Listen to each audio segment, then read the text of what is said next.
एक दफा का जिक्र है कि एक छोटी सी चूहिया घने जंगल में सैर के लिए निकली। रास्ते में उसे एक लोमड़ी मिली। लोमड़ी चूहिया को खाना चाहती थी, इसलिए उसने उसे दोपहर के खाने की दावत दी। चूहिया बहुत होशियार थी। उसने कहा, आपकी मेहरबानी, लेकिन मैं ग्रिफेलो के साथ खाना खाने जा रही हूँ। लोमड़ी ने पूछा, ग्रिफेलो, ये कौन है? चूहिया ने डराने के लिए एक फर्जी बला की तस्वीर कशी की। इसके बड़े बड़े दांत और तेज पंजे हैं। इसके घुटनों पर गांठें और पांव की उंगलियां मुड़ी हुई हैं। इसकी नाक की नोक पर एक जहरीला मसा वॉट है और इसे भुनी हुई लोमड़ी खाना बहुत पसंद है। ये सुनकर लोमड़ी डर के मारे भाग गई। चूहिया हंसी और कहने लगी, बेवकूफ लोमड़ी, इसे नहीं मालूम कि ग्रिफेलो नाम की तो कोई चीज होती ही नहीं। आगे चलकर चूहिया को एक उल्लू मिला और फिर एक सांप।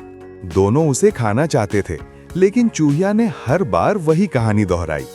उसने उल्लू को बताया कि ग्रिफेलो को आइसक्रीम वाला उल्लू पसंद है और सांप को बताया कि ग्रिफेलो को तला हुआ सांप पसंद है। वो दोनों भी डर कर छुप गए।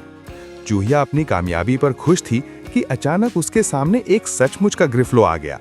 वो बिल्कुल वैसा ही था जैसा चूहिया ने सोचा था। ग्रिफेलो ने चूहिया को देखकर कहा, तुम मेरे सैंडविच में बहुत मजे की लगोगी।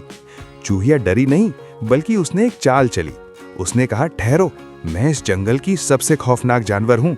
अगर यकीन नहीं आता तो मेरे पीछे पीछे चलो, तुम्हें खुद पता चल जाएगा कि सब मुझसे कितना डरते हैं। ग्रिफेलो चूहिया के पीछे चलने लगा।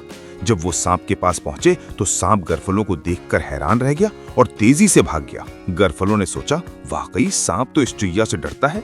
फिर वो उल्लू और लोमड़ी के पास गए। वो भी ग्रिफेलो को देखकर अपनी जान बचाकर भागे। ग्रिफेलो को लगा कि सब चूहिया से डर रहे हैं। आखिर में चूहिया ने पेट पर हाथ फेरा और कहा, मुझे अब बहुत भूख लग रही है और मेरा पसंदीदा खाना ग्रिफेलो का हलीम है। ये सुनकर ग्रिफेलो इतना डरा कि वो वहां से दुम दबाकर भागा और फिर कभी वापस नहीं आया। चूहिया ने सुकून से बैठकर एक अखरोट खाया और अपनी जिंदगी मजे से गुजारने लगी। ये कहानी हमें सिखाती है कि जहानत और बहादुरी से हम अपने से बड़े दुश्मन को भी शिकस्त दे सकते हैं। हेलो बच्चों, मजा आया ना? तो फिर जल्दी से लाइक करें, दोस्तों के साथ शेयर करें और सब्सक्राइब भी जरूर, ताकि अगली कहानी सबसे पहले आप देखें।